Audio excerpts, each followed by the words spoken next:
Welcome to Spires of Triarch. I am Mercury, the DM. I am joined currently by a little bit of a short-staffed team here. If you'd be so kind as to introduce yourselves. My name's Patrick, and I play Kal-El, the handsome, tall, kobold fighter. Hi, I'm Adriana. I play Prima, the Eldrin Wizard. Matthew, the clearly brother named Kinan. And we are currently short our paladin, which is kind of a norm, as well as our, I believe is a sorcerer. I think so.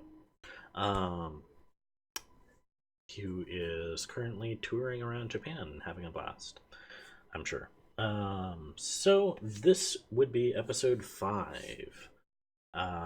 If anyone would be so kind as to provide a recap of episode 4.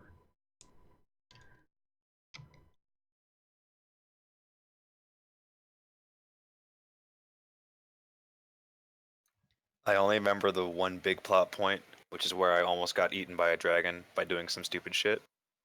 But that was fun. That was rather entertaining.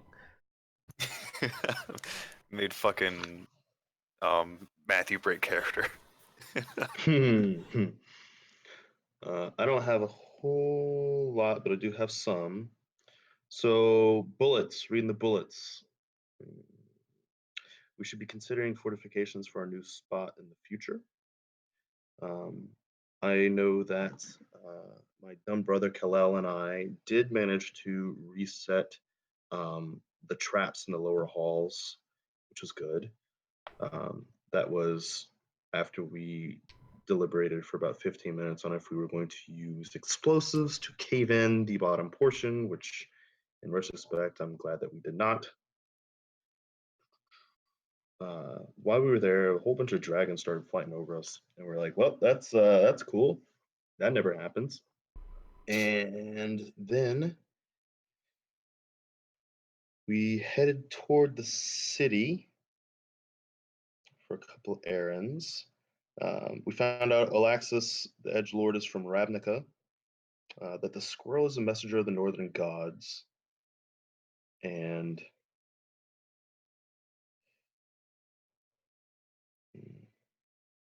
when we made our way back to the city, there was a bit of chaos, but not too much. But it seems as though they are rounding up the humans in the city for burning down the Alchemist Guild, and Vaknesh is interrogating them. We also ran into the girl with tuberculosis, whose name I can never remember. Mara. Mara.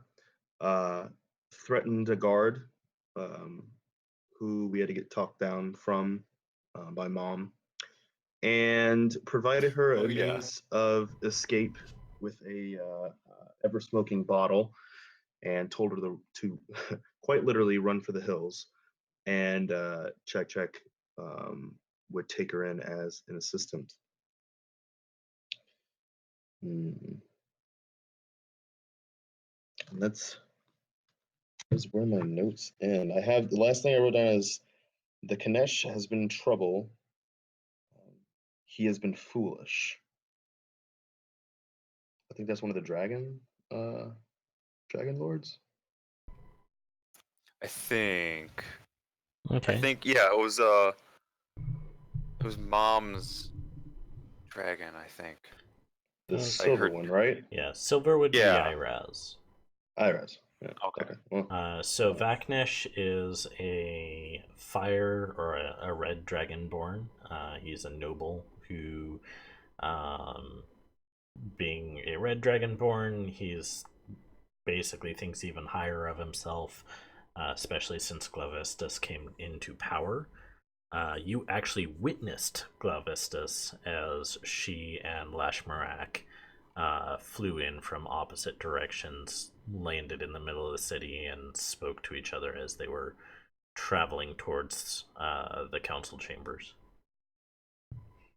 So seeing two massive dragons walking side by side is quite a fascinating experience. I mean, you're in a city full of dragons, and seeing the eldest and arguably strongest is always a sight to behold. The other dragons that are in the area, Yairaz flew in much earlier that morning. That was one of the dragons that you saw flying overnight. And Ebalon had also flown in a little bit later, while Alaxis had gone into the city himself. So the city guards, by and large, are on high alert because of, shall we say, an act of terrorism. And Whoops. smooth skins are, hey, you're not the ones who burned it down. We really wanted to. I mean, you can Oh, yeah, go I kept you can go thinking that inspect it was- if you want, but you're not the ones who burnt it down. But basically, any smooth skins, especially slaves, probably interrogated. As you noticed, Mara was kind of battered and bruised, and in quite the terror of her life. Yeah. So does anyone remember how the session ended? I remember really wanting to murder a guard. Like you said, like we really want to kill him. Yeah, But- that would be Vaknesh's hired muscle doorman, basically. Yeah, we're gonna straight fucking concrete Oh shoes. yeah, we put him on our list, our kill list, Yeah. our murder. Yeah, he's definitely on the list. Yeah.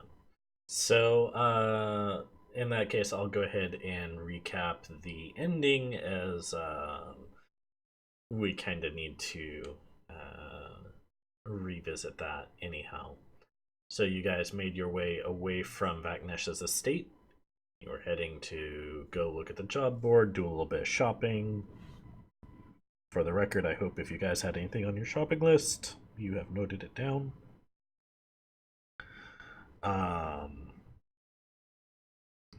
Then so let me try and remember who was saying what here. Bear with me because I just have a text transcript and I don't have it all labeled as to who was talking at once. So we'll make preparations here. We'll make sure Chak's safe and make sure we have supplies. If we can find a bounty over there, we'll take a look. The faster you get out of our hair, the better, Alava stated, turning to the job board. And she was speaking to Alaxis. She had just had a significant discussion how Alaxis feels like he has a purpose here, but at the same time, he's also trying to kind of restore a sense of normalcy to him, which is to say, his heavy armor and the security of his own self. Considering his life's been a bit of a roller coaster in the last few days. He also spoke of his previous life as a captain in the Boros Legion, overseeing a couple hundred soldiers and some other activities. But as she says so, and had turned to the job board, the world turns black. You are all surrounded by darkness, and then you hear a discordant melody along with voices whispering, not unlike the Ratatosk, but louder and louder and louder, overwhelming your senses. These whispers are menacing, but you can't quite make out what any of them are saying. Is that someone you knew? Is it someone else? Have you met that voice before? You can't tell. but it gets louder and louder, overwhelming you. And I believe I had everyone make a saving roll and take 22 points of damage, or 11 if they didn't save. I believe that's still noted on your character sheets. As the light returns to your eyes, you find that everyone is on the ground, clutching their heads, and you're just completely disoriented and stuck on the ground. Merchants and other passers-by are entirely unconscious. So if you look up and crane your neck, you can see two people walking towards you, one dwarf and one human. You find yourselves bound. You can wiggle and move, but all the metal fasteners in your armor have just kind of locked together, just kind of keeping you all wrapped up. And for those of you who have less metal on your armor, well, you happen to be disoriented anyways. Quite a useful spell. I'm looking forward to seeing what the metal men have for us beyond this. Their magic is so enticing, wouldn't you agree, Namkar? You hear this rather smooth voice coming from the dwarf. It's too smooth for a dwarf. All the dwarves you have met are obviously a lot more gruff. So him being so soft a talker and high spoken is very out of place. It's fascinating, sir, Namkar replied, his voice being gravelly, sounding much more like a dwarf than his counterpart. What do you want me to do with them? They're a feisty bunch, that's for sure, he said, musing over the situation. No doubt they're the reason that watery hag couldn't hold on to the old lizard. No matter, it wasn't a critical part of the plan. And the dwarf, he's closer now. He's wrapped in fairly typical leather armor, and poking out from the joints, and just as an undershirt is a violet stained doublet. He stops in front of Alaxis. This one's new. You didn't mention him before. He turns back to Alaxis, who's because he has so much metal in his armor, he's just kind of like locked in place, like can barely move. His hands are up by his head. He has a little bit of finger movement, but that's about it. Who are you, strange one? Your symbols are foreign. You have an air of power. His voice is just gluttonous as the word leaves his mouth. He's looking over Alaxis's gear because it is foreign made and foreign crafted, so it stands out a little bit. You might think it's from another country, but in reality, it's crafted, as you know, from another realm entirely. Alaxis replies, "What have you done to these people? Why must you hurt them?" And the dwarf is just amused by this. Why does a man step on a bug? Power is everything, creature. Now answer the question. My name is Alaxis. May I inquire as to who you are? Also, what do you want? And the dwarf looks back at his companion just in glee. Namkar, it has manners. And as he's facing away, you see a tiny little, just kind of a flashing glint in Alaxis's eyes. And he turns back to Alaxis and just says with this mocking sorrow, just, too bad he still thinks it's on equal terms in this situation. I have very little need to tell it anything. However, if it tells me the source of its power, I might be persuaded to just simply let it live. And Namkar's kind of staying at range. He's kind of heavy duty mercenary type. He's got studded leather armor, heavy crossbow, and that's kind of trained on the party, but he's kind of walking along, just like nudging people with his boot. And he has a long sword at his side, and it's not been peacebound like you had seen with all the other humanoids.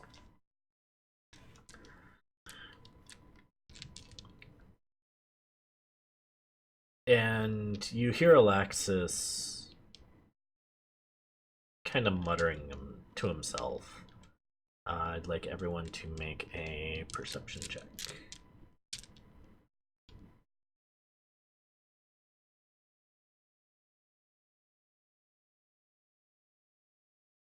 That's going to be a lot. 24. Okay, 25. gotcha, It's gonna be an 18 for me. gotcha. And Prima? It's going to be an 18. Holy crap, you guys all hit the DC at least exactly. Hell yeah. So you hear Alaxis seemingly muttering him to himself. He's just like, not like I can do much about it at the moment. And then you just hear him just sigh in kind of frustration. He's like struggling against his armor being all locked up and bound. The dwarf kind of tilts his head and looks at him closely. He's, eh? Seems like it's got a few screws loose. Huh. Namkar, I made a joke. Screws loose, like the metal men. I must really dissect one someday soon. Alexis just kind of cranes up, tilting his head, trying to get a good look in the guy's eye. Why do you fear this group of creatures that you must ambush in this way? Fear? Fear has nothing to do with it. Knowledge is what I seek. So I exercise my power to get it. This is how the world goes round, creature. Just seems kind of insulted that Alaxis is asking almost childish questions. What knowledge could be gained from this group? 2 idiot kobolds and an angry half-silver dragonborn? Doesn't seem like creatures that have lots of knowledge to gain from. You, creature, are a mystery. Or are you too stupid to understand what a question is that you can only ask them yourself? You are a mystery, but you are quite useless, it seems. I guess I'll give some of this goblin magic a try. You seem an ample lab rat. And this dwarf kind of steps back and raises his hand out in front of Alaxis. And you see this red puddle in the ground, or what looks like a puddle, and out of it pop not quite pop yet, but out of it crawl a dozen or so very large insects, and one immediately goes to just like bite him on the neck, and you see it starting to fill up bulbously, and the others start to go after like the various commoners. Oddly enough, like they kind of leave you guys alone a little bit, but 20 or so of these bugs are now like going to feed on the commoners. And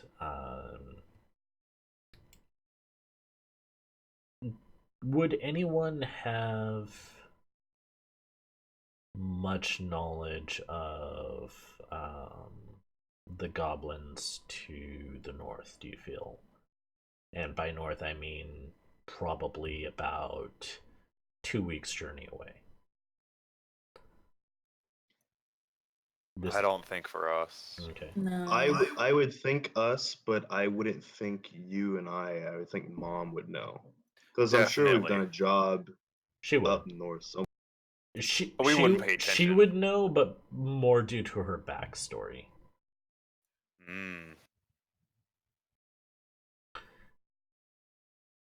And as you guys can all plainly hear Alaxis, he just kind of like grunts and like tries to wiggle against this tick on his shoulder. And you hear him whisper, "Help me break free from these restraints." And you don't hear a response, but you can sense him welling up with power.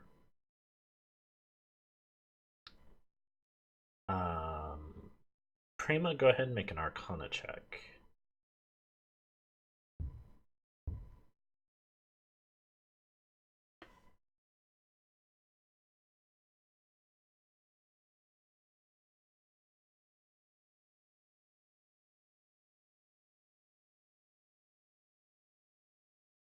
That will be a 19.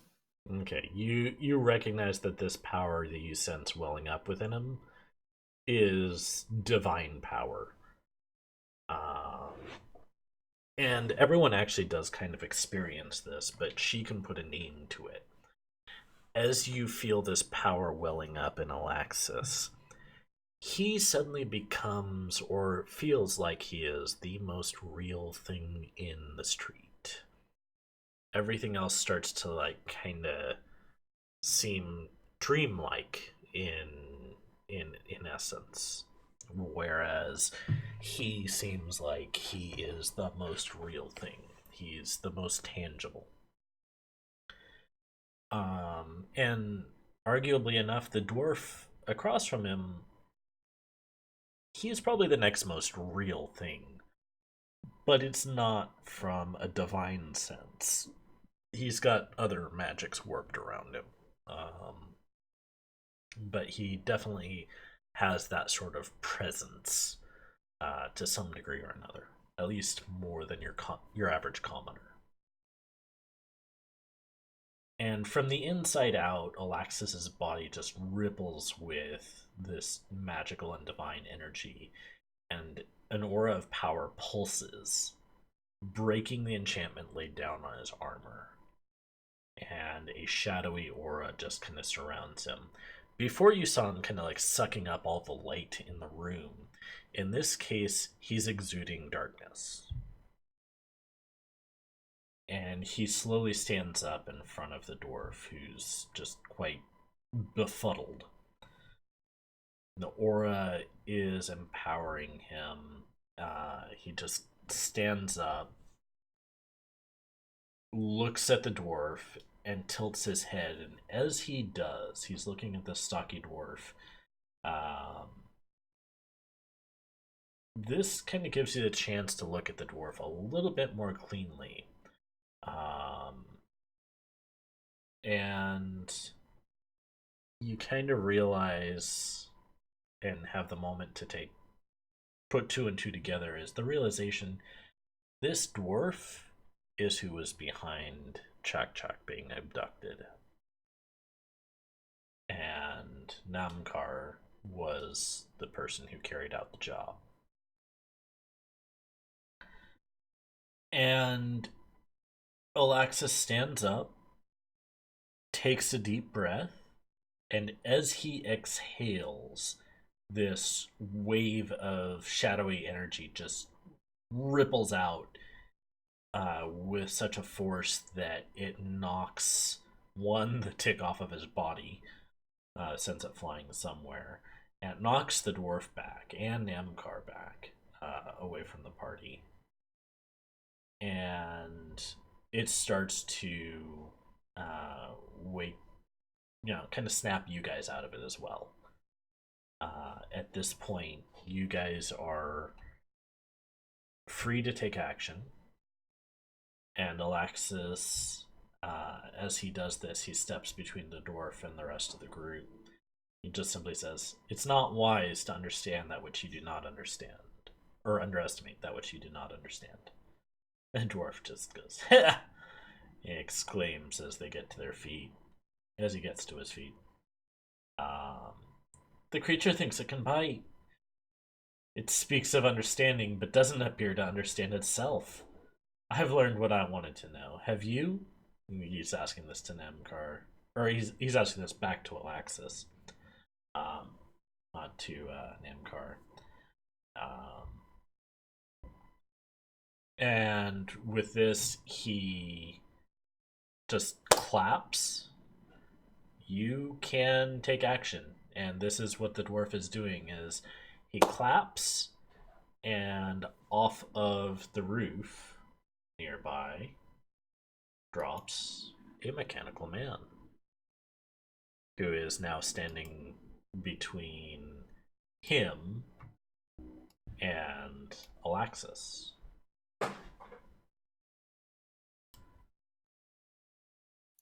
So these blood ticks are currently running off to the various civilians and such on the street and like biting in them and trying to fill up.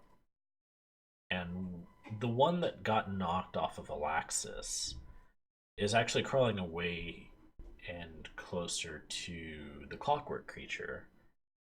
And as it gets to a few feet away from him, it just pops and leaves a puddle of blood sitting right there.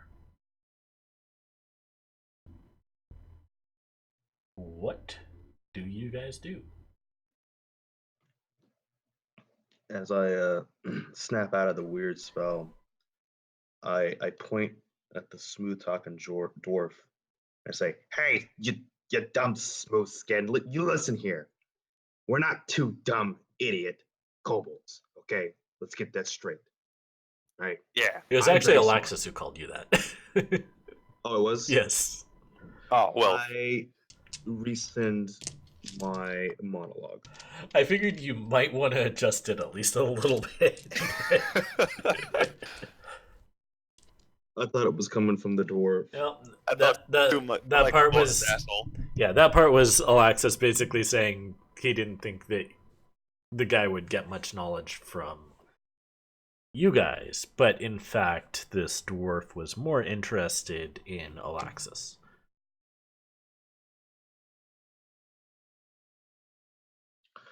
Well, then in that case, uh, you said these ticks are terrorizing the civilians, trying to get some of that blood. Yep. And so, as such, I would like everyone to roll initiative. Man, Ooh. these dice are fucking fire, bro. Initiative.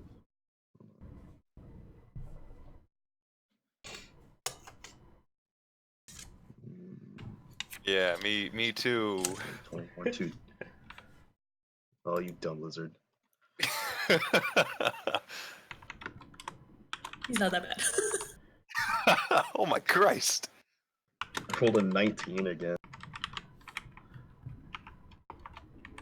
Okay, so 22 for Sadakoi. Or not Sadakoi, Keenan.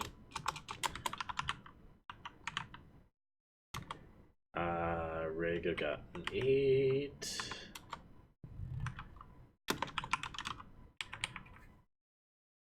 And Gazelle got 11. I imagine your dex is a lot higher than these bugs, so you get to go first.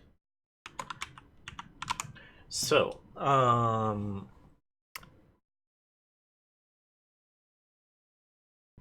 I'm not gonna play Alava all that much. I am going to play Alaxis to give you guys a little bit of a leg up, because this fight is balanced much more around a full party than 3. So that said, I'm just gonna give Alava a flat initiative roll. She gets 14. And I need Alaxis, who rolls in at 20. Okay. So, first up, Keenan. All right, all right, all right. So, when when we say civilians, are we talking smooth skins? There's a bit of a mix. You're in one of the main trade centers of the city. Like, you're in the main boulevard where, uh, like, this road can be used for dragons. So this is the same road that you saw two dragons walking side by side. And these are dragons that can carry, like, 24 people on their backs. So it's a big road. And this is also a commerce district. So, like, you guys were about to look at the job board. There's probably less food merchants around here, with the exception of like street food. But a lot more like, here, let me, sell my wares. Do you need some, do you need some pottery? Do you need some art? Whatever, things like that. Um, there's a mix of Dragonborn and just standard mercantile. Um,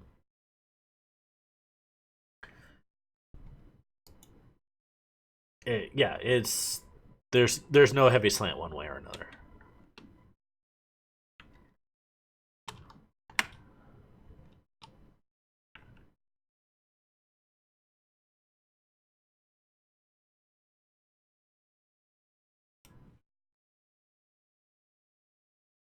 I guess I should probably pull up the monster stats too.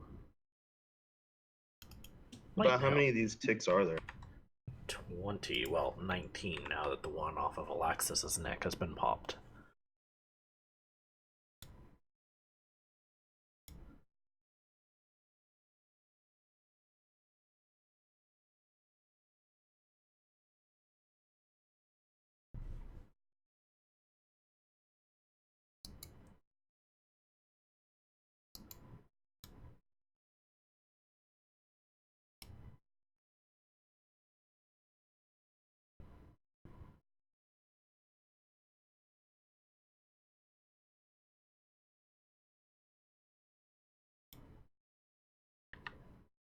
Thoughts? Whose turn is it? I'm sorry, I didn't know you were It's still waiting on me. Keenan's turn. Sorry. All right. So I am gonna pull out the drift, and I'm just gonna fucking fire at one of the dwarves. So you're attacking the actual dwarf, or are you attacking Namkar? Namkar is the gravelly spoken one. Yes, he's not a dwarf. He's a human. Oh, human. Shoot, I wrote that down wrong. Then yes, I want to hit the dwarf because I don't appreciate the sound of his voice. I don't appreciate his smooth skin. I don't appreciate how probably hairy his smooth skin is. And he is talking shit, so I'm gonna shoot at him. Okay. Fire away. Okay, let's see. Features.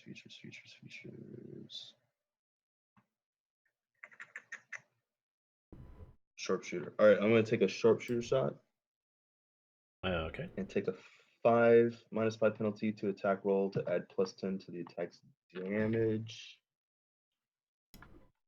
Ooh. Okay. All right. All right.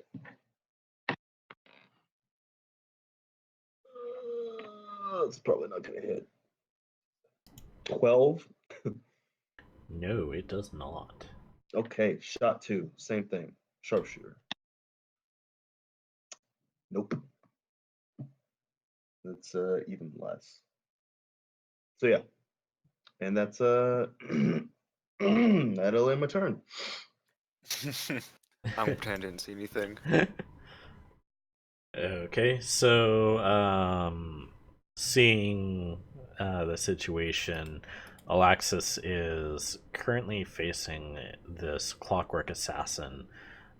He's actually a gear forged, and if you remember, the gear forged are beings whose souls have been captured, extracted from their body effectively, and captured into a soul crystal. And however, there's something a bit mindless about this particular one. It is moving very deliberately, and it's moving very it definitely has precision and mobility, but it doesn't seem like it was ever a uh, living being almost. You might not, you probably don't know why. I would say it's probably going to be a fairly hard uh, check for that. But if you want to make a check to understand why, if you care, just let me know. However, seeing this uh, metal construct in front of him, Alaxis um, has to. Well, there's not much he can do right now because his sword is actually bound. Um, so what you're gonna see here is him uh, gathering the shadowy aura around him, that is around him, and he is going to cast Guiding Bolt. However, it's not going to be a light bolt; it is going to be a dark bolt. God, he's so edgy. Yeah, when you're powered by a the blast goes wide. This cloaked metal man just swiftly dodges this surge of dark power, and Alaxis is currently working on unwinding the cord that's currently keeping his sword in its scabbard. There's not much else that he can do right now, I don't think. Yeah. Nope, not much that he can do. So next on the initiative would be Alava, who immediately pulls out her wand of magic missiles, and she is going to pig off. Wand of magic missiles, I think, has 7 charges before it breaks. So she's going to hit 6 of the ticks. She's going to use that many charges and just peg off all a half a dozen ticks, and they just pop, kind of splattering people with their own blood. The ticks die. The blood doesn't really go anywhere. And you see at this point that the remaining ticks, of which there are about 13, are all getting fairly bulbous and full. So, next up, Kalel.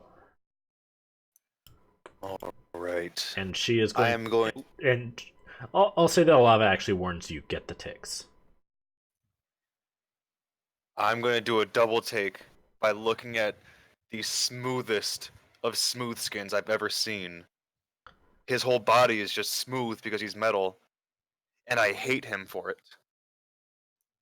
But Mom said get the ticks, so I'm going to do what Mom says. Okay. I'm going to go pop pop at the I just need you to make an first attack. tick. I just need to have you make an attack roll. Beat an AC of 15. Nope. That's a big NO for me. Okay. That's a 4 total. Ouch. Yeah. Do you have extra attack or anything? You have 2 attacks. You dumb Totally loser. fucking do. Hey man, I'm sorry. Natural 20. Is that better? Oh, yes. But no, you can't line them up like Deadpool. Oh. Then I'm just gonna go bam. Alright. One more person covered in his own blood. Hell yeah, it's metal. And he is quite thoroughly stumped as to why. But he's feeling a little anemic, he probably doesn't care. Alright. So the remaining ticks kind of full up. They start detaching and working their way towards the center of the street where the first tick popped.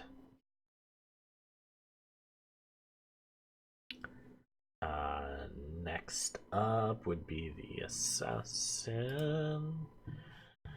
And he is going to dash forward at Olaxis, making 2 rapier attacks. Is that the human or the dwarf? This is the clockwork. Got it. Namkar and the dwarf are actually backing up. If you take the time to notice, they're starting to back up and leave. Like, they want to see the results, but they don't intend to hang around either. So he's gonna make 2 rapier attacks. Both most certainly hit Alaxis. And both do 1d8 damage.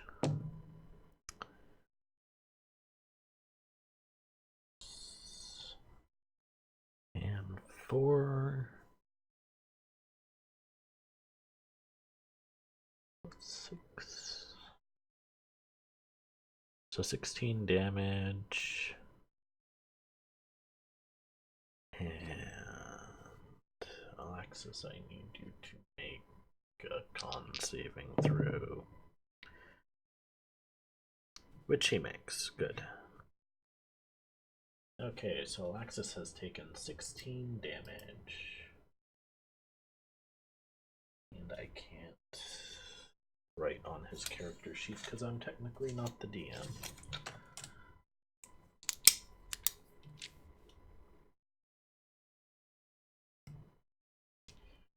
Alrighty. So next up on the list, Rago. So, It's your turn. There is one clockwork assassin in front of you. It is fighting Alaxis. And there are 12 blood-filled ticks starting to head towards the center of the street.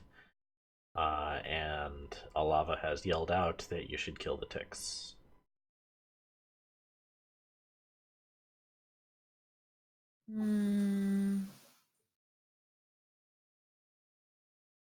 how far am I from them? You're definitely within spell range, and I'll say that if you have something that has a radius of 10, you can probably hit 2 or 3 ticks.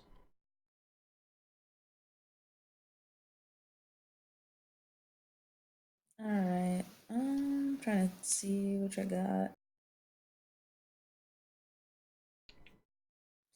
I'm gonna use acid splash.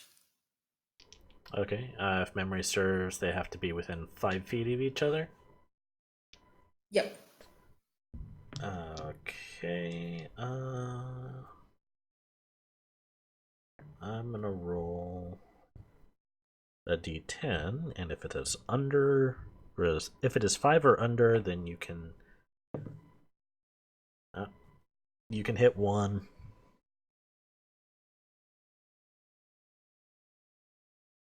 You don't. Dang, just one. Yep, you don't have one that's within 5 feet of each other. So I need Okay. you to, if that's an attack roll, which I believe it is, go ahead and make the spell attack roll.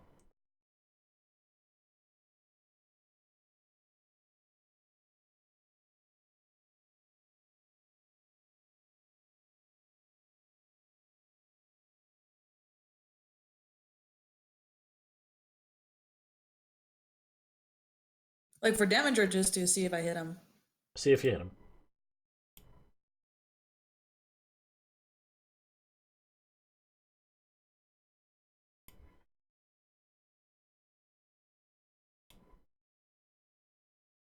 That is a 15. You hit it exactly. You melt this insect, and as its body that is carrying this basically small globe of blood, the acid hits it, and the blood just starts kind of leaking out everywhere as the insect very swiftly dies. Alrighty, top of the list, Keenan. I'm ignoring Mom because I don't know who he is, but I hate him. I hate him so much. I hate his dumb voice. I hate his dumb skin. I hate how he uses big words I don't understand. And I want to kill him. So let's take another sharpshooter shot. Okay. That better hit.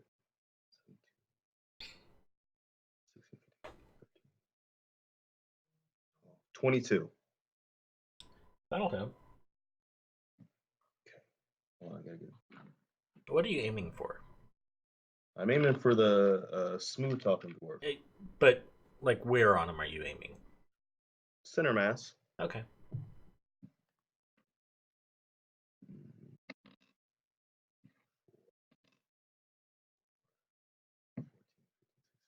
18 points of piercing damage.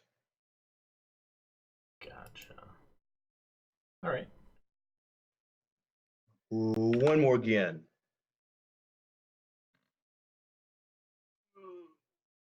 Ooh. 18.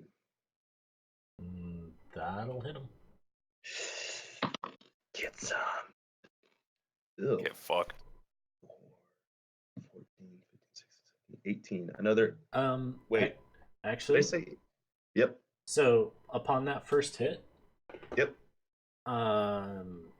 you see not only from this wound, but from out of the seams in his clothes, flame-like shadows wreathing his body and just kind of like wrapping around him. And this, I kind of picture it almost like Maleficent from the original Sleeping Beauty cartoon, like just black fiery shadow swarming around him. And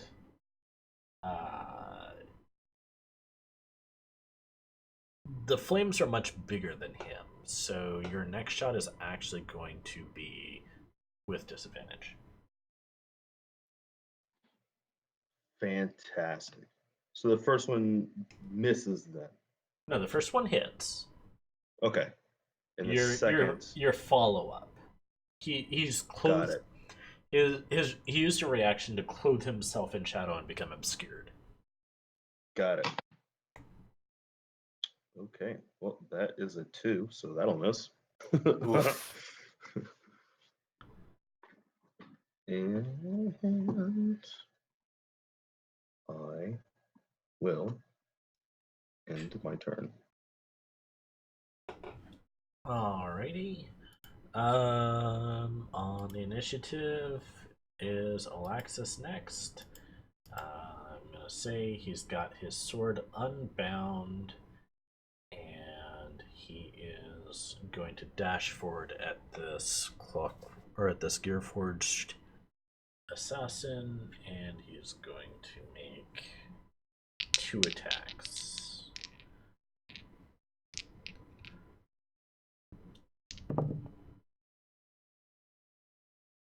Both of them connect.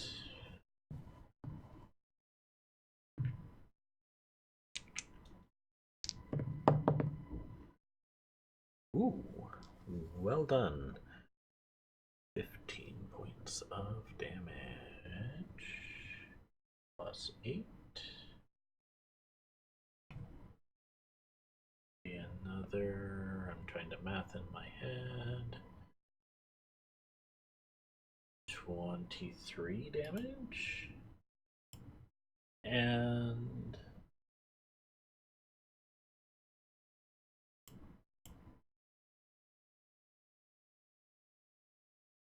as a bonus action, he is going to have cast Wrathful Smite.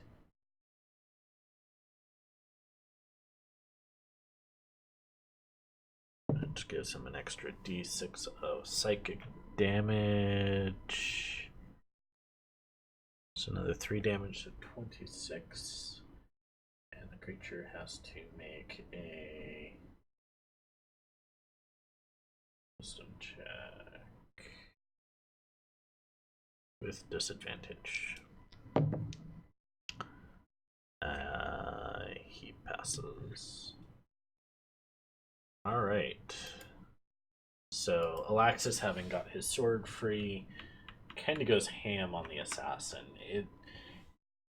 While he definitely heard to kill the ticks, he's kind of got this mechanical man in front of him who's rather problematic. Okay, next on the list, we've got Alava's turn.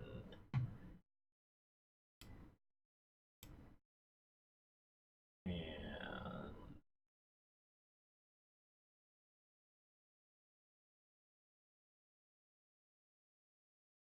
she is going to be concerned with killing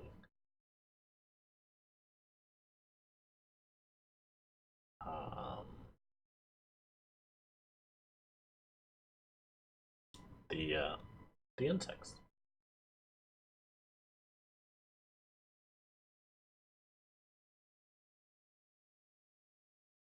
Let's see, magic. Trying to see, it's like, does she have any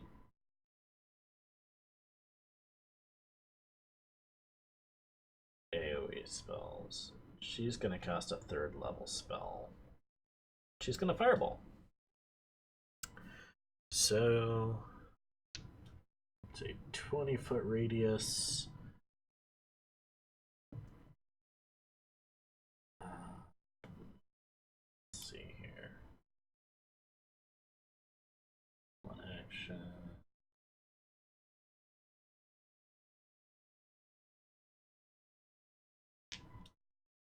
Okay.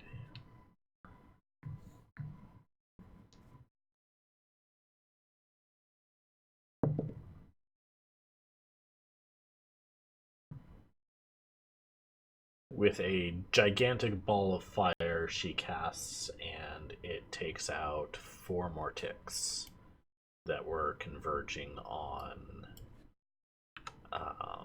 the initial puddle. Nice. And that'll be her action.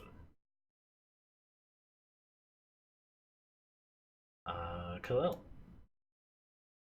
Trying to follow on Mom's footsteps. I'm just gonna shoot bang some more if I can. Try to kill all the ticks before they get anybody else, really.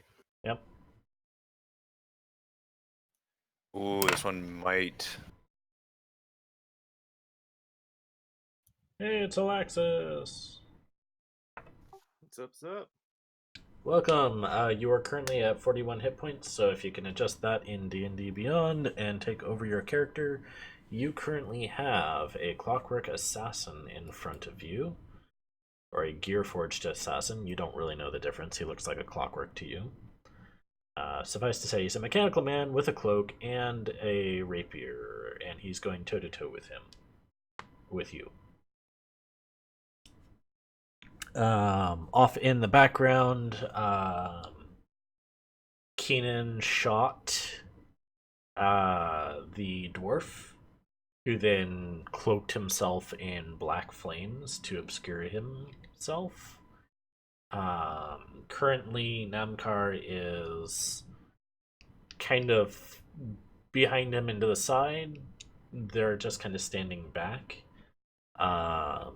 And there are he had summoned 20 or so ticks, which then bit into a whole bunch of bystanders, and they have filled themselves up with blood and are trying to converge on one space. That is the situation. Alrighty. The rest is basically as it was that we had RP'd earlier in the week, or last week. So it is currently Kalel's turn. It's gonna be a 7, not 7, fucking 7 plus 7, 14. Or no, what? Yeah, plus 7. Okay, yeah, 14. It's really close. Unfortunately, you just barely missed the bug. I hope I didn't hit No, fellow fucking scaly skinned. no, they're working. These things are out in the open. They're working their way towards one spot. All right, cool. But you need to hit. Next shot. You're pretty much guaranteed to destroy him with an AC 15 hit. Oh, okay, cool. That's a 15 on dice. I think that hits. Yep. So you pop one more. Yep. That's my pop. My second pop. Alrighty. Alright, so the ticks, it is now their turn, and they continue to converge. They reach the initial puddle of the tick that had bitten into Alaxis, and they start popping themselves. That's bad. And you now have kind of what looks like a boiling puddle of blood right in the middle of the street. And no, it's not for making black pudding. These ticks out here popping them. So Yep. Gang gang. That would be the assassin's turn. Let me go back to the appropriate stats sheet. And it is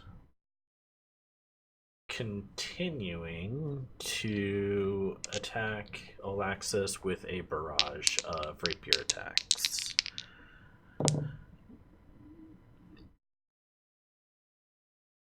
So it hits or it swings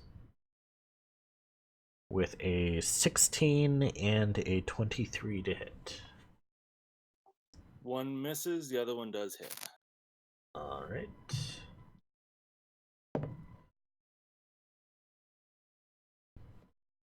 That is a... Sorry, unfortunately, the scan of this particular monster is a little bit hazy. 7 damage, piercing, and make a DC 15 Constitution save.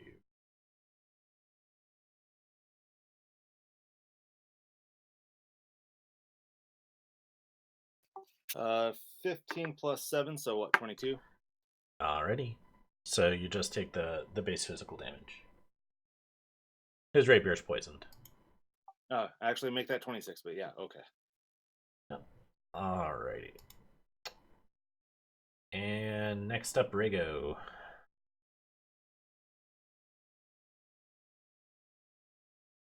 Wrong D&D game. I'm sorry. Prima. I wrote down Rigo, I don't know why. I'm just gonna keep attacking the ticks, so I'm still gonna try to use acid splash. So you're just gonna throw an acid splash into the puddle of boiling blood? Oh no, isn't there more? Hell Nope. yeah, do it. The remaining 7 ticks popped themselves into the original puddle. Oh shit, okay, never mind. So there is currently a puddle of boiling blood. You can address this how you wish. There's also a clockwork assassin and a guy cloaked in black flames in the back. I heard though, if you watch something, it doesn't boil.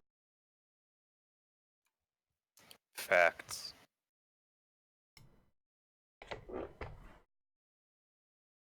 I'm just gonna ignore the pile of blood. Okay. How far am I from the other guys? You're within like 30 feet.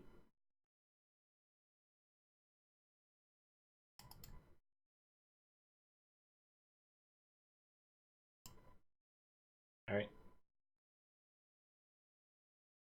Sorry, looking at my spells right now. I'm trying to see what I. No worries.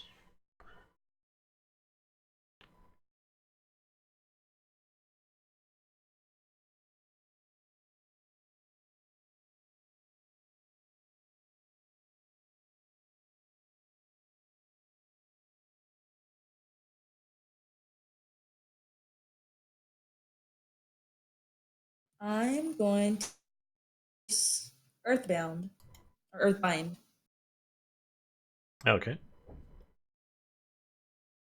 What you got? So I'm gonna attack the guy who's closest to me. All it does is the target must succeed on a strength saving throw, or its flying speed is reduced to 0 feet. Just flying speed? Or it says any, Okay. or like regular speed. Gotcha. All right. Well, you were able to catch this assassin. Your spell just causes the earth to like jut up and pinch this assassin's ankle in place, and it is tied to the ground in front of Alaxis. Awesome, thank you. Is there any damage? No, it's basically binding. Okay.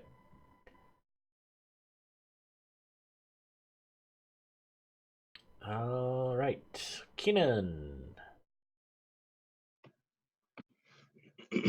Oh, sorry, there's a gnat flying around me, and I had to eliminate it. So I'm gonna reload because I have to. All right. So action one, and action two. Oh wait, no, that is my action. I guess I end my turn. All right. That's quick. I reload, and at the smoothest skin, smoothest voiced dwarf, I say, I don't know who you are. I, I don't know your name. All I know is that I must kill. And I and I end my turn. All right.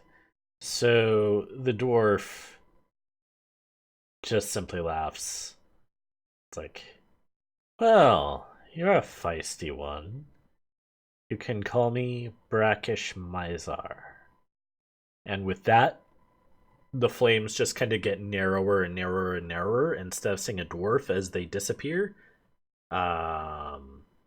there's no dwarf and the flames are gone. And you just hear this echoing voice, Namkar, prepare the dealings with the metal men. I'll deal with the goblins. And with that, Namkar turns and runs.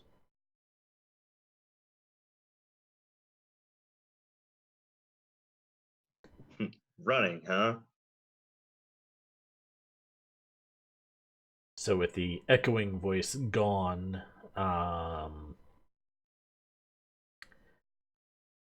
Alaxis, it is your turn. That tick thing's still in front of me, right? The clockwork assassin is in front of you. The boiling puddle of blood is behind you.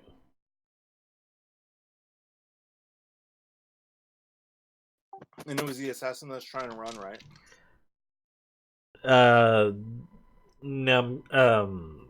The human that was alongside the dwarf. Oh, okay. He's bolted. He's not hanging around. It's easy for him to just like jump off onto a side street and disappear. Especially if you're Sounds occupied with this stuff. Okay. Then a roll to attack the metal man. Alrighty. By the way, I blasted away your guiding bolt. So that is one spell that you are out of at this moment, I believe. Okay. There we go. Found it.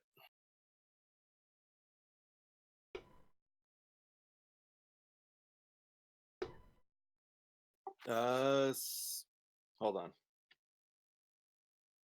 15, 16, 17, 18, 19, 20, 21. 21 to hit. Definitely hits.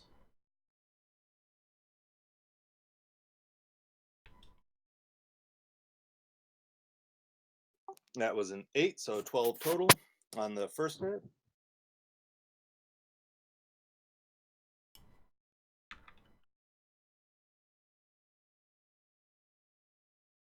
Then 17 plus 6 on the next roll. That'll hit.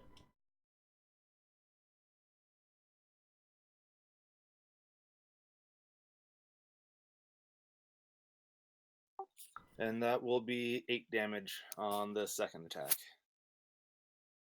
Okay, so with the metal creature or the metal man's foot locked in place, you're easily able to use your now unbound sword and hew out some decent chunks of its plating.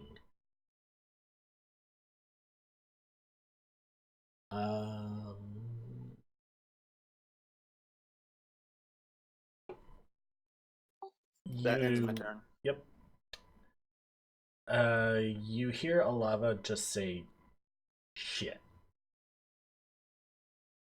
And with that, she puffs up her lungs. Like you see the typical deep breath, hey, I'm a dragon type of routine going on as she prepares her breath spell.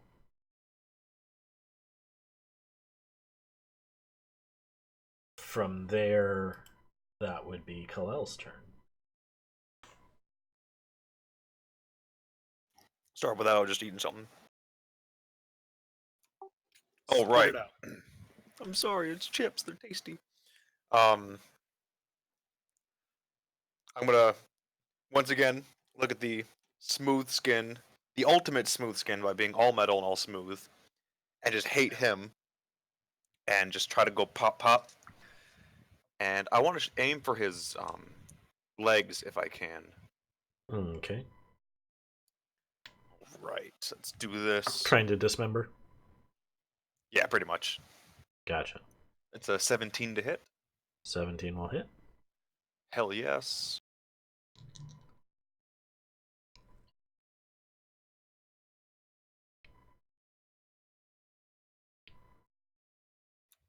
That's going to be 6 damage.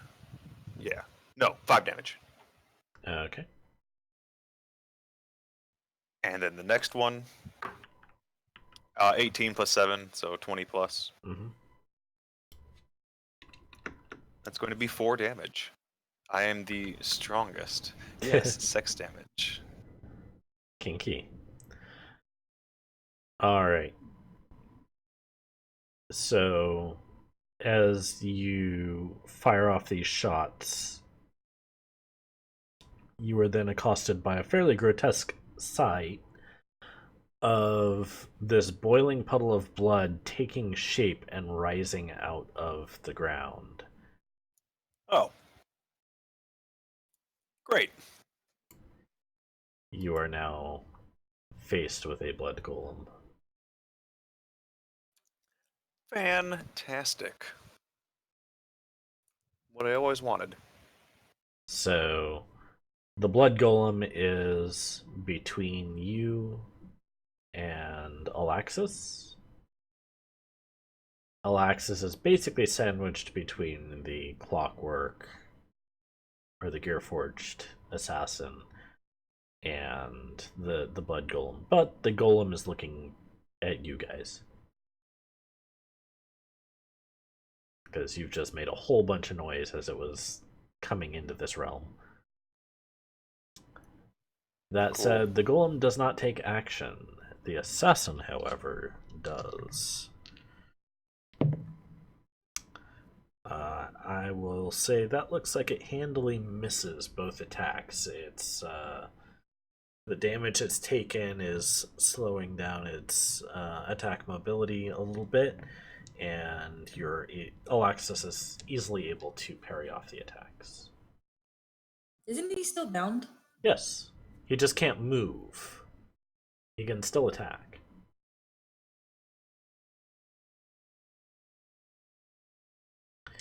All right, Keenan, your turn.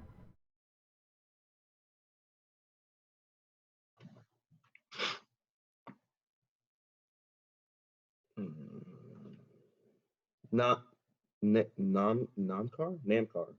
Yep, Namkar is gone. Gone. Okay, got it. So it's just Metal Man and Blood Golem. Yep. Well, fuck the Metal Man and his superiorly smooth skin. And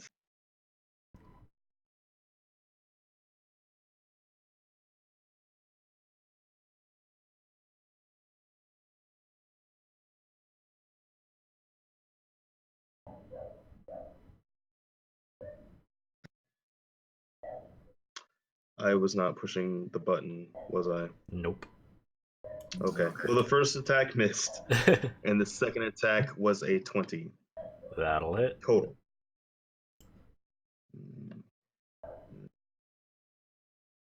Why does it keep doing that? All right. 6. 6. 12. 26 points of piercing damage. 26, impressive. Fuck it, smooth skin. You said 26? 26. Alrighty. And that will end. So, Alexis, very swiftly, you hear this loud clang as one of the metal plates falls off of this clockwork assassin. And you can see under the plate this brightly glowing gemstone is somewhat exposed.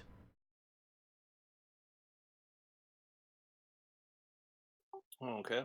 It is still moving and is still struggling to attack you, but you get this glint of this bright shining stone.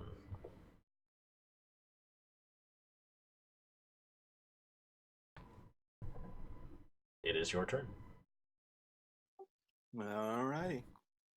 Give me 1 second here. I'm seeing if I can do something special. You know what? I'm going to just do a normal attack, and I'm going to try and aim for the gemstone. Okay.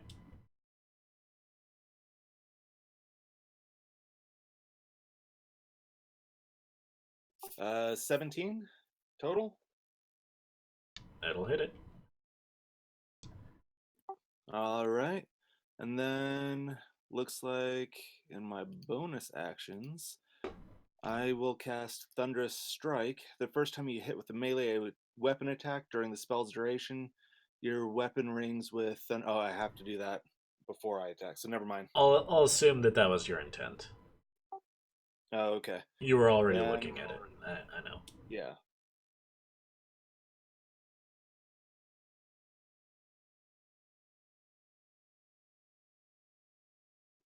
So that'll be 9 damage. 9 damage physical? For, yep, the sword. And then Thunderous Smite deals an extra 2d6 thunder damage to the target. Okay, roll it. That was a 6 on the first roll and a 2 on the other, so 8 total. 16? Or 17, sorry. And then I will roll to attack again.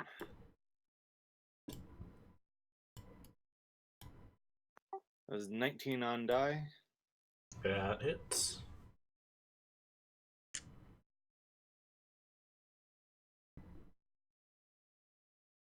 Then 11 total for the next, just physical damage. Okay.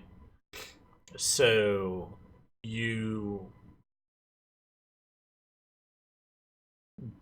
basically use the opening that Keenan has made, and your sword strikes this gemstone, and as you also use Thunderous Smite, not only is it thunder damage, so it's basically a blast of noise and extremely loud. You hear this high-pitched ringing off of this gemstone itself, and this piercing noise as you crack and shatter this gemstone. And the assassin goes limp.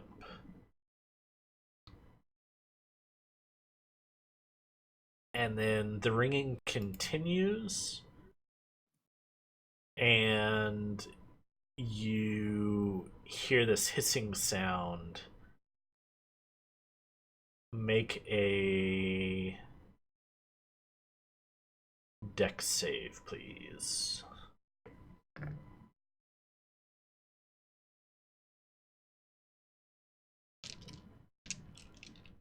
That'll be 22 total. Alright. You take 7 fire damage as this thing self-destructs. Or what remains of it self-destructs. Alrighty.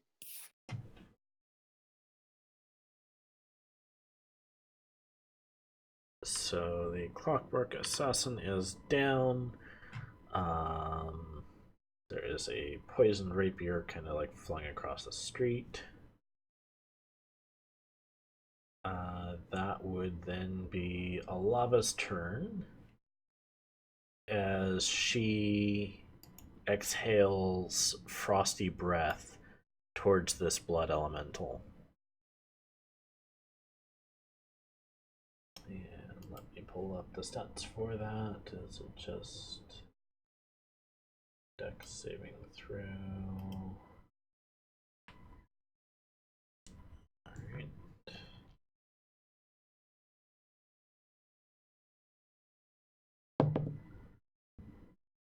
It fails. So that is 12 frosty points of damage to this blood elemental.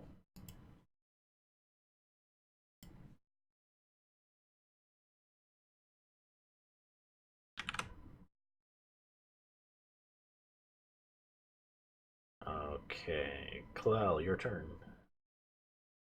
You said the assassin's dead? Yes. And now in front of you is technically a liquid, which I suppose you might consider to be the smoothest skin of all. Perhaps not. Depends on how calm you are. Depends on how calm the water is. How far in front of me? Like 15 feet. 15 feet. Well, I guess I'm going to shoot at it. Just regular shots, though.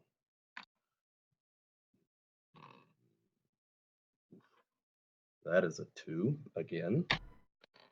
And that is a 3. Those definitely does not hit. 13 total. 3 on dice. Still no? Still no.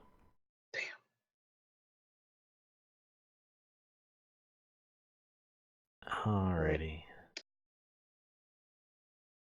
So let's see. 1 second, reading an ability.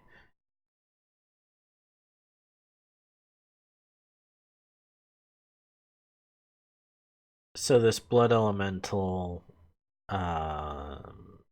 surges forward, and its body just kind of like seeps into the ground as the liquid surges forward, and it pops up around a lava. I need to make her a Constitution saving throw, which she does make.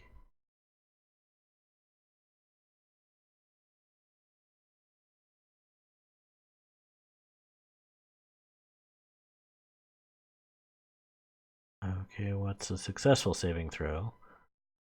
Come on, tell me. Okay, it saves her from the grapple.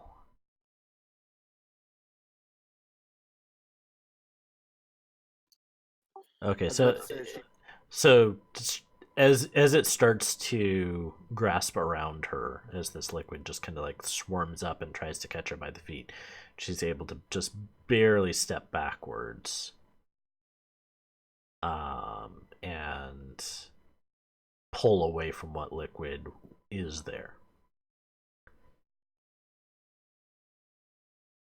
We're gonna go with Prima's turn.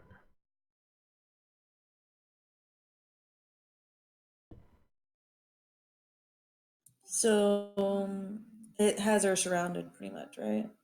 You guys are actually kind of surrounding the blood elemental, but it's liquid, so it's able to kind of like reform itself and move and try and hit people up close. And that's just what it tried to do.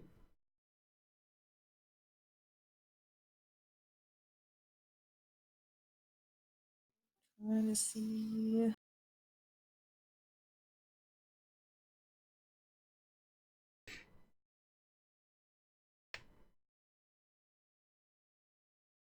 I'm trying to like think logically, like would acid be able to do something? You can try and find out. Yeah, I'm gonna play it safe. I'm gonna do acid splash. Alright, go ahead and roll to attack.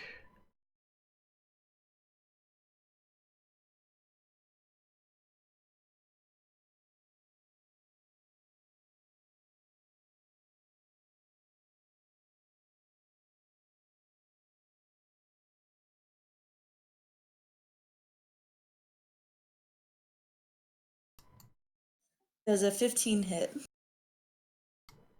A 15 will hit.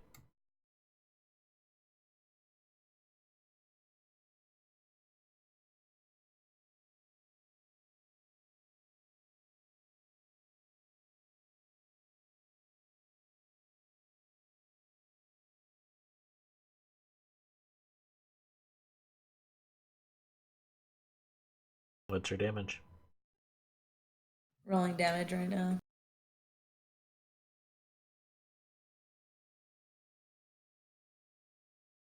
That is a 4. Oh, okay.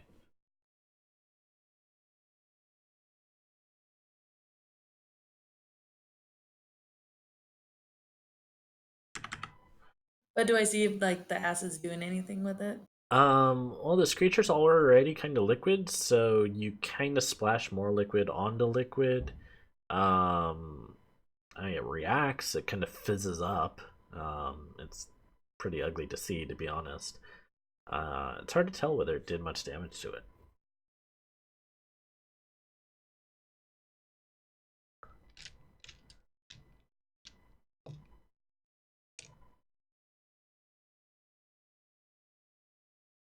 Alright. Keenan. Yeah, in the bathroom right now. Alright. Well, we'll come back to him. Alexis. Okay. I'm gonna use a bonus action first and cast Hex on the blood creature. Gotcha.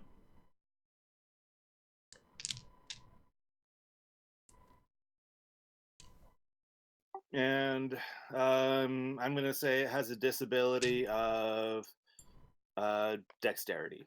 Okay.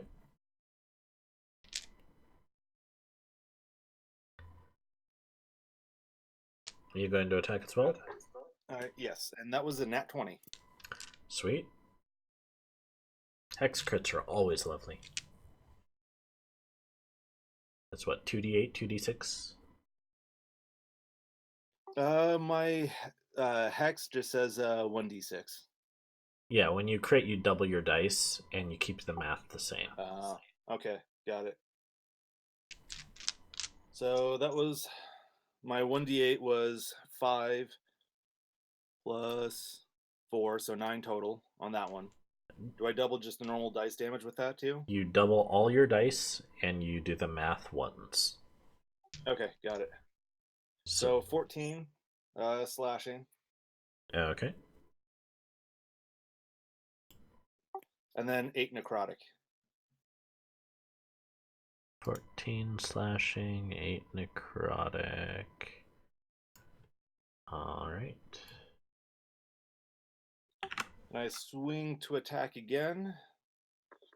And will a 17 plus 4, what? 21? That'll hit.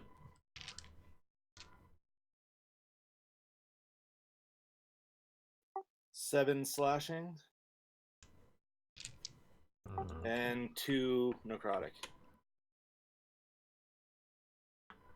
Gotcha. And that'll end my turn. Okay, moving back up the initiative is Keenan, who abandoned his post at the time of initiative. Hey, it had to happen.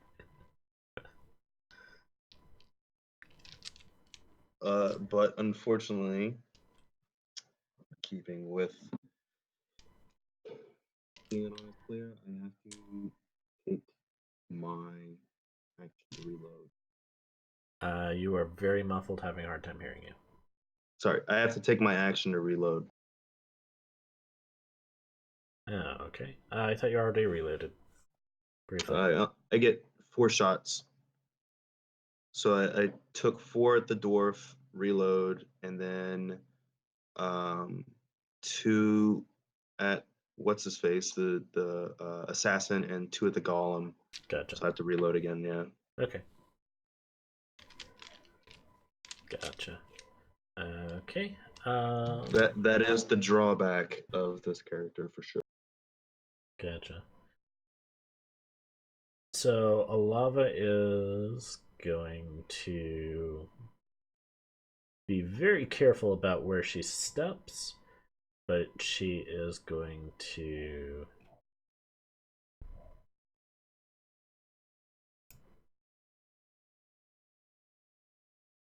swing a mass of magic at this creature.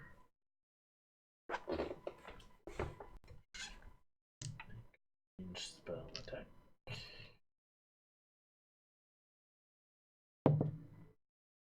That'll hit. And 2d8 plus 1d6.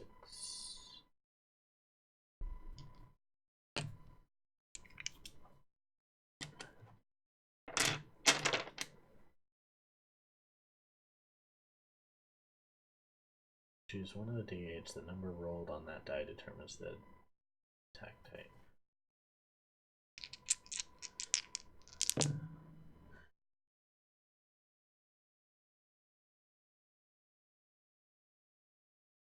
Alright. Dishes out. 9 damage. Electric. Yep.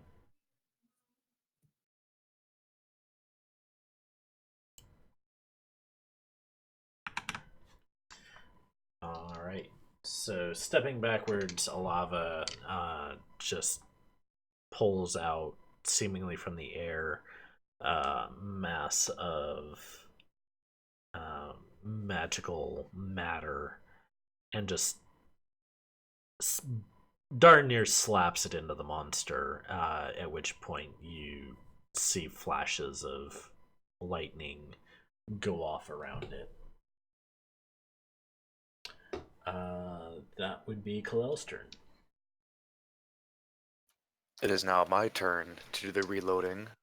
So I will take my turn to reload and just kind of, yeah, can't really do anything else. Gosh, some help these kobolds are, huh? I know, fucking stupid lizard people.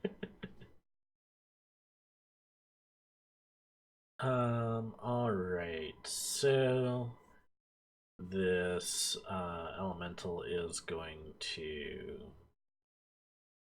I'm sorry, I've been saying golem. This is an elemental. I don't know why I've been saying golem, because that's an entirely different creature. Much easier to kill. Both pretty spooky. Yeah. It's going to surge again towards Alava and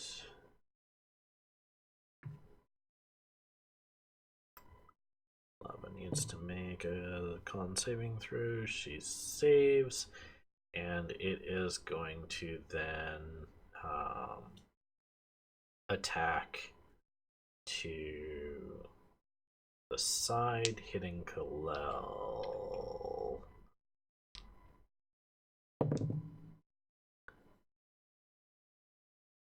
17 to hit.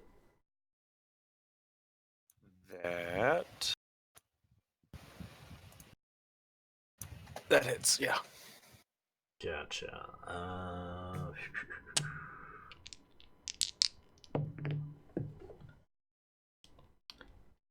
That'll be 20 damage, bludgeoning. It just takes these. You see the blood just kind of like surge into the hands, so they get like extra bulbous as it just like slaps you around a little bit. Oof. Okay. Prima's turn.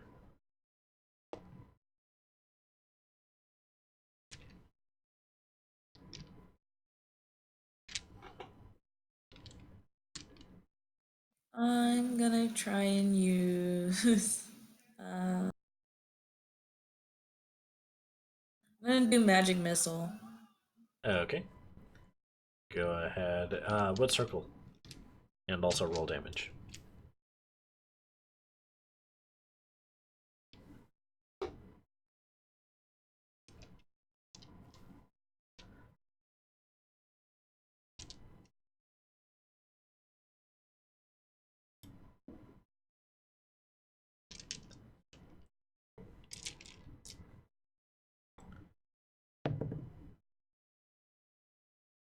So, What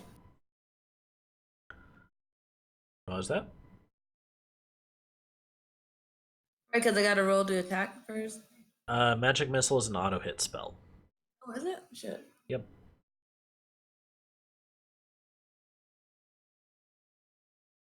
So each dart does 1d4, probably plus your casting modifier or your damage bonus.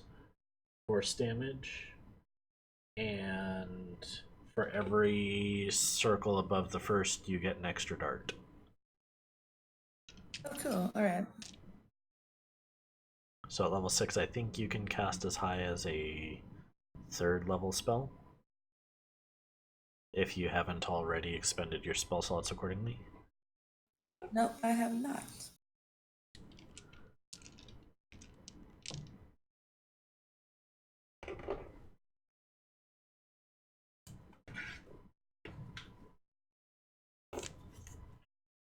Yeah, that's the glory of Magic Missile, is it's an auto hit spell. And that's also why it's so great in wand form.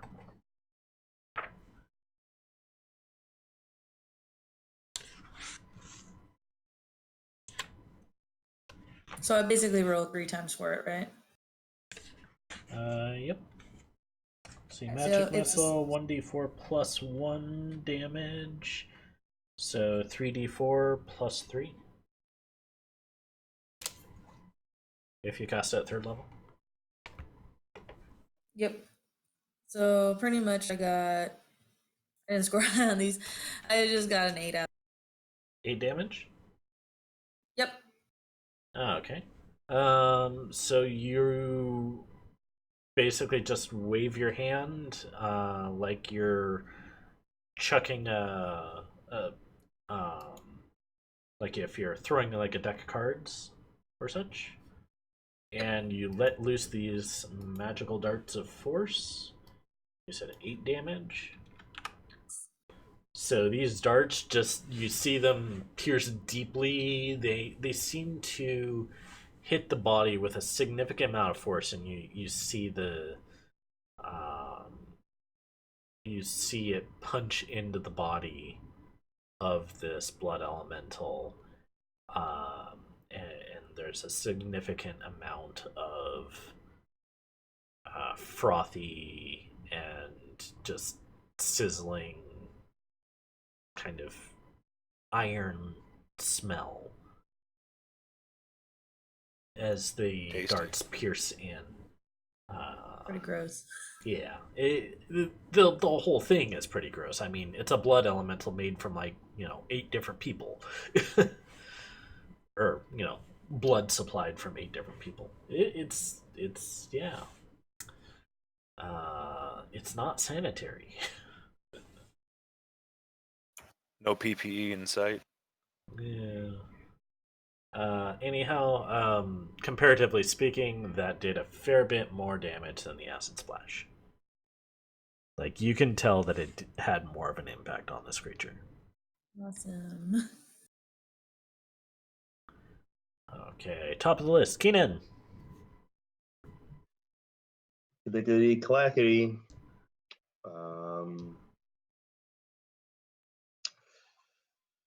I am very one-dimensional, so I'm going to shoot at him again. Hey, it's what we do. It is. It is. So I'm gonna go ahead and roll. But I was thinking about our what's it called? God damn it! That was a 3. So that's and not 20. Sweet. Oh boy. I feel that I'm sorry. We can be the lootin' tootin' shootin' rootin' tootin' shootin' looters. RTLS. Ooh. Yeah. Anyway, all right. I'm gonna roll some of this sick damage. 3, 1, 4, 8, 9, 10, 11, 12. Ugh, whack. 12 points of piercing damage. Should have made that a sharpshooter shot. Probably would have been beneficial. Is that all? That's it. All right, Alexis. All right, I'm going to just attack with my sword. Alrighty.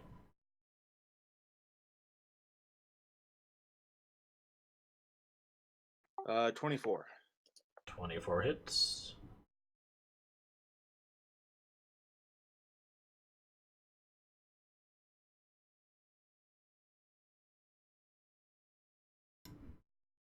All right, 11 damage. Slashing. And 5 necrotic. Alrighty. Then I'm going to swing again. You see as you slice your sword through that wherever your blade touches, the blood of this thing just kind of turns black, but then it just kind of dissipates. Okay, do I feel like it's doing less or extra damage? Or do I feel like it's just doing the same? There's no visible like extra chunks being done by the hex damage of that scene, if that makes sense. Like like I said, you see it turn black around where your blade passed through, and then it just kind of like dissipates into the rest of the body. Okay, got it. Like it dilutes. Will a 15 hit? 15 will hit. Alrighty. That was an 8 on dice, so 12 total slashing. Alrighty. And then 2 necrotic. Okay. Lava is starting to feel spent. So she is going to cast shield on herself, giving herself a 5 bonus to AC for this round. And she's just gonna yell, "Come at me." That would be Kalel's turn.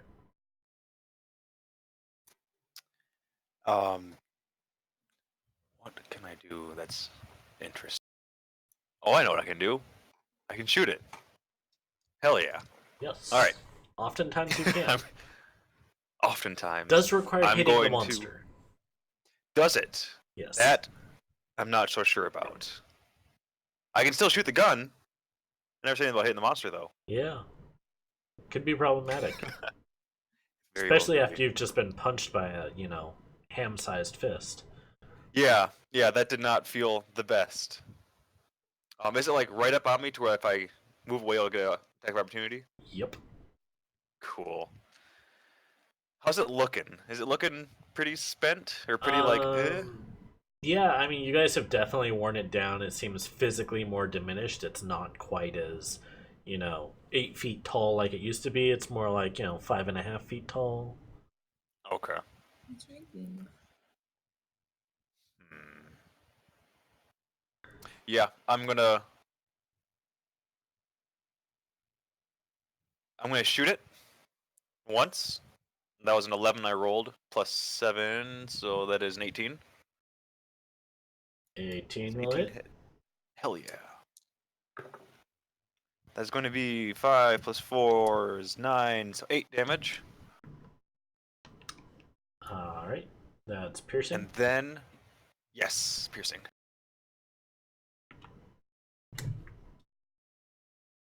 And then I'm going to do my second wind because I'd like some help, please. Okay. Oh, 8 plus 6, 9, 10, 11, 12, 13, 14. Hell yeah. And that's my turn. Alright. This golem is going to turn and attack Alava as soon as I can get my cat off my dice mat. Meow. Yeah, I heard Let you. the cat roll the dice. Ooh, ouch.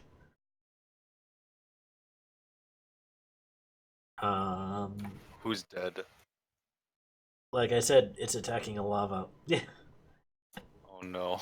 One attack misses, but the other crits. No. Give me a second, and okay, the cat does want to stay here, so I need to roll damage.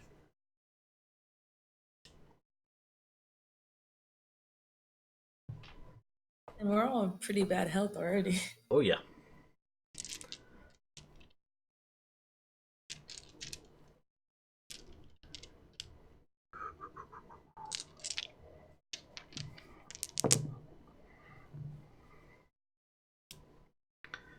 Twelve, 17, 20 bludgeoning damage.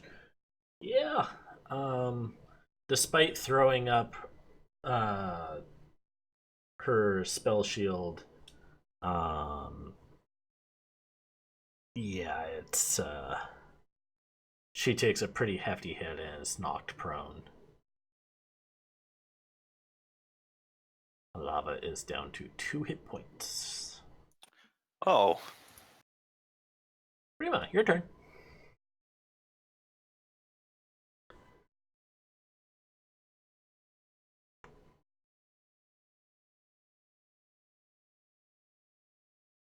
Alright.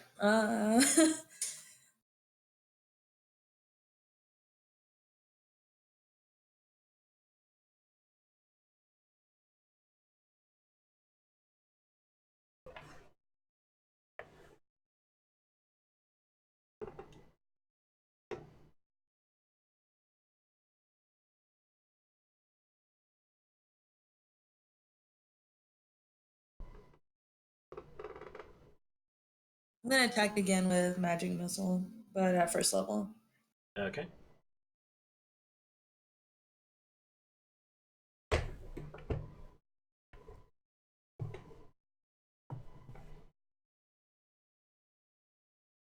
So 1d4 plus 1.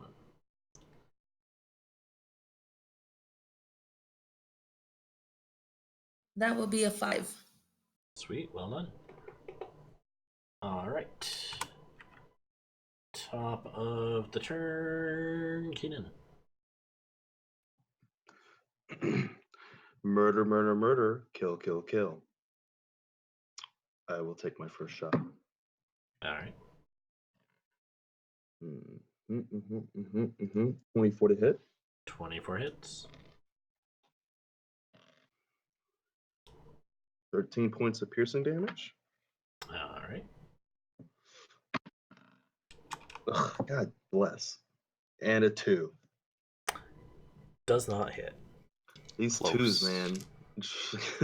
You were so hot at the beginning. I was.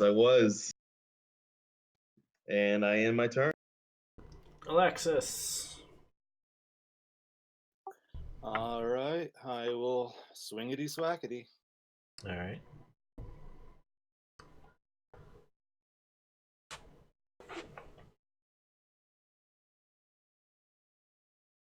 Does a 14 hit? Does actually hit exactly. You have hit its AC. Hell yeah. Proud of you. 7, 11 slashing, Okay. and 1 necrotic. So you have slashed into this thing, and the black coming off of the blade and penetrating into the body of this creature eventually turns what is left of this significantly diminished elemental. It has turned the rest of it black as it just loses all cohesion, and the blood just kind of splatters to the ground in front of you. Well done, everybody. Yay. So all of the bang, bang, bangs and your, suffice to say, guns make a lot of commotion. This all kind of wraps up just as some city guards like come running to see what's going on. Fairly typical guys, or fairly typical looking guys. This is actually what the Dragonborn city soldiers are often looking like. And this guy just runs up and asks, "What the hell happened here?"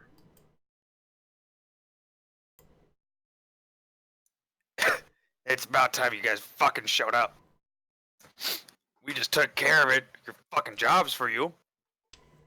Yeah, we saved all these useless smooth skins at the same time. He squints at you. I give I him a squint look. back. Was that Alexis? I said I look over when Keenan says these useless smooth skins. I just kind of glance at it. Well, to be fair, you just called them two stupid kobolds earlier. But they didn't hear that. Yeah, actually, they Oh, did. We did. Oh, didn't we we? did. Yeah, we did. Well, shit. I was under the It'll impression reflect. that everybody was knocked out. Nope, they were immobile and disoriented, but they heard it. Heard the sound of my heart breaking. Well, shit. Open mouth, insert foot. Well, speak. What happened here? What's with all this blood? It's disgusting. It's black and reeks. Ugh. Yeah, don't touch it. It's all smooth skin blood. You don't want anything to It's do with it. bad for your health. It's terrible. It was bad for this health too. That's why he's dead, and we killed him. You're welcome. So the What JTL in has strike Ball's name happened here? balls. Balls. That's what is the same thing. Well, sir, some dumb, smooth talking and smooth skinned dwarf decided he wanted to cast some dumb goblin magic and mess everything up today when, the beautiful uh, uh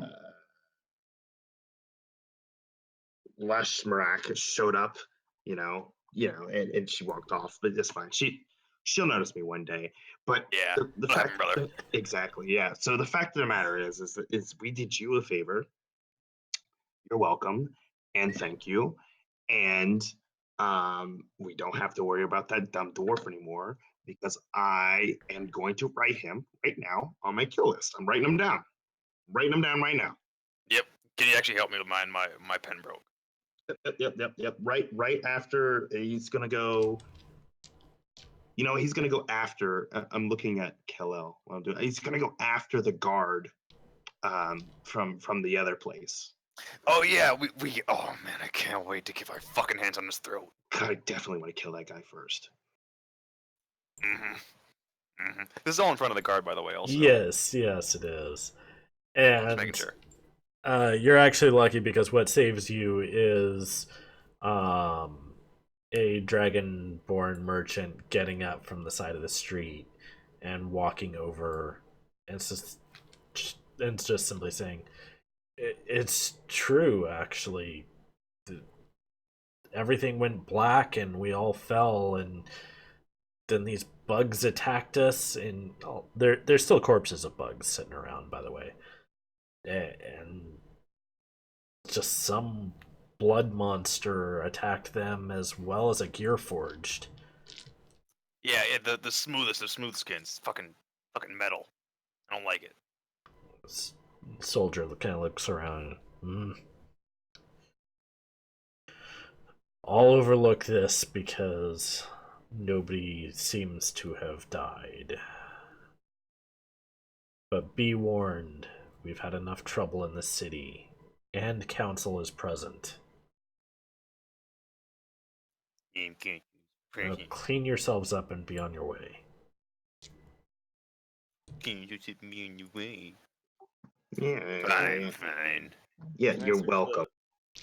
Can I search the metal guy for anything he might have on him, like any clues or just anything in general? You're able to find his rapier, but most of the other parts are beyond salvaging. And you can grab it for scrap if you want. They won't. Nobody will care. Okay, but I mean like no notes, nothing to give me information on who this was or where he came from. Nope. All right. Looking at it and taking the time to look over it closely, it seems like it's a gear forged as much as you know. However, roll me a. Let's see, I need a history and investigation check. 2 of them, please. One history, one investigation.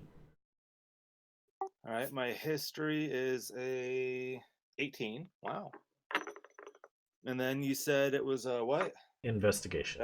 Investigation. Investigation was a 15. Okay. So it clicks with you, considering you've just done a significant amount of research in the library and trying to figure out what's going on in this world. You recall Gear Forged, their souls are placed into gems, and their memories are recorded on gears. And if you pull the head apart, or as you pull the head apart, you actually see only one gear. And a gear is typically about 10 years worth of memory. You know that much general information from what you've researched. So, to repeat this context, Gear Forged are living people whose souls have been extracted and placed into a gem, so they effectively live forever as long as it doesn't break. But there is only one gear in the head, one memory gear in the head of this creature. Or what's left of the head, for that matter. Okay. And there'd be no way for me to bring it to somebody to have them read or anything like that?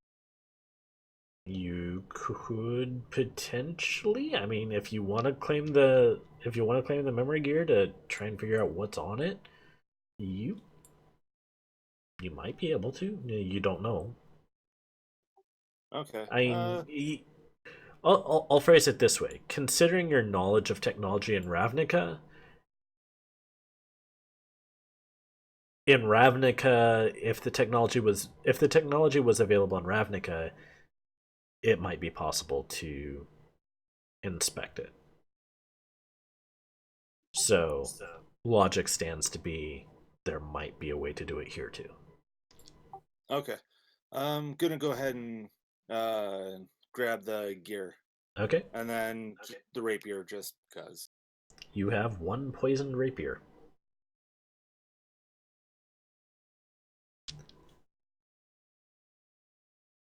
And there's not much else from this creature. It was pretty Spartan, all things considered, and then it blew itself up. Okay. All right, so you have one significantly wounded sorcerer, one somewhat wounded kobold. What would you like to do? Where would you like to go? I want to start poking the black fluid with a stick. It's pretty gross. Is it like moving and shit? Nope, not anymore. I want to throw a stick in the black fluid. The stick starts to get wet and darker. Killed it. Also, it smells a lot like iron. Just like the mines.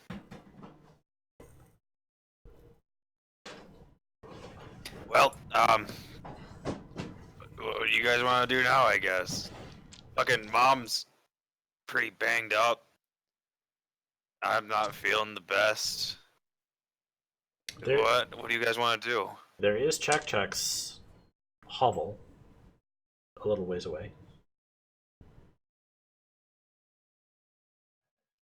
I just start walking in that direction, and I'm reloading my gun, and I'm just saying, stupid, fucking better than us. It's stupid, just Dragonborn don't respect us. Do you know how much work that we've done for the city?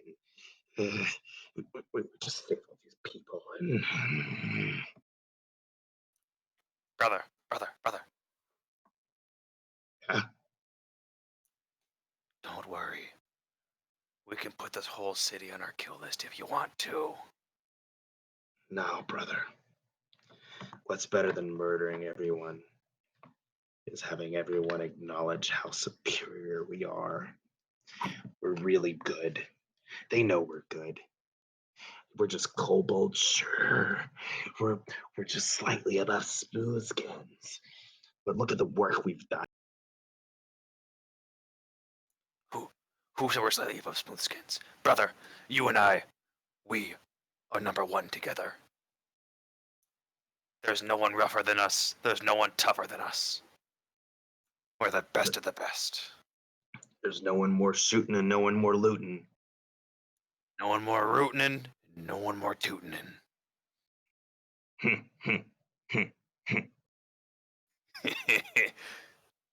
I like it. Rooting and tooting and shooting and looting in. Forever and ever. This city will fucking respect us, I swear it. Or we'll see it burn. Amen, brother. Wanna go to Choc Chocs? Yeah, let's get some rest. Plan our next move. I'm a little tired. Hey, other non-scale folk, smooth skins. We're going to Choc Chocs. Bye. And that's what I'm just gonna say. I'm just gonna start walking also.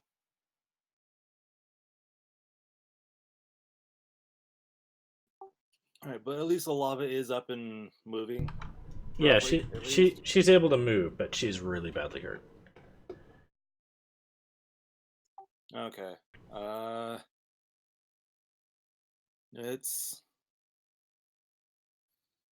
Can I just do? Well, I'll ask her if I can do lay on hands to help heal and at least help her move easier.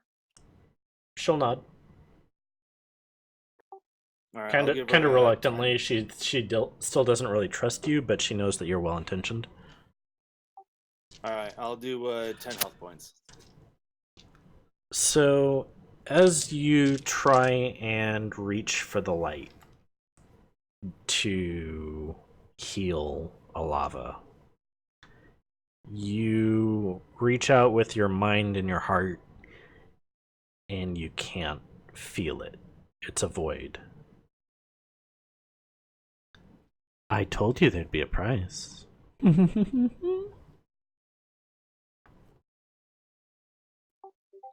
Of course. Is that all? Everything I have healing? She took away your lay on hands as the cost for breaking out. Okay. Got it. Then I'll do healing hands, Okay. and that'll be 6 hit points. All right. She's able to walk a little bit easier, for sure.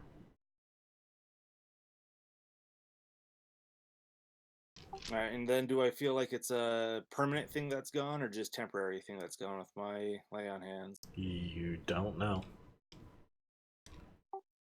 Okay. You reach out and you feel for divine light, and you don't feel it. Got it. Okay. Healing hands is a spell slash, like, it is a divinely powered spell in that sense, but it's much more ritualistic than it is like a personal prayer and touch. You feel less connected to the divine yourself. Like you feel the shadow power effectively. You feel the dart. How best to describe it? If you were to consider divine to be supernatural forces of dark and light, you feel more connected to the dark, and that has engulfed the light. So your personal abilities, your abilities as an Asimar, your abilities as a paladin, that are abilities, not necessarily spells, but abilities, using light magic, have been extinguished. Okay. And I will say, you can use Guiding Bolt, but it comes out as shadow every time at this point. Got it. Okay. And so it will deal necrotic damage instead of radiant. Interesting. Okay then.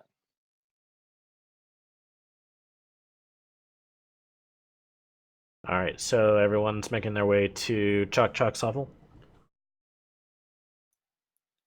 Yep, at least the brothers are. And Yep. mom. Well, tell you what, let's assume everyone does. Being as Prima just had to drop out due to a work call, let's go ahead and wrap this up here, as short as it was. And what we can do is next time we pick up, which will hopefully be next week, I have 2 adventures slash encounters planned So I'll say that you guys can go ahead and rest up, get a long rest, Oh, thank for God. relatively minimal costs in terms of bandages and such like that. You're able to recover. I hid some food under my bed before I left, so I got some like old cakes and old snacks down there.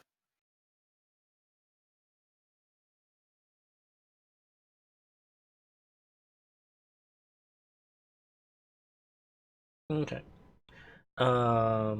So yeah, a little bit of a shorter session. I hope everyone enjoyed, or at least had an exciting encounter with your antagonist. You have some clues and concerns, obviously. There's someone you want to kill. There's multiple people you want to kill. And, well, you'll have opportunities to do that. And, well, we shall see what happens next week.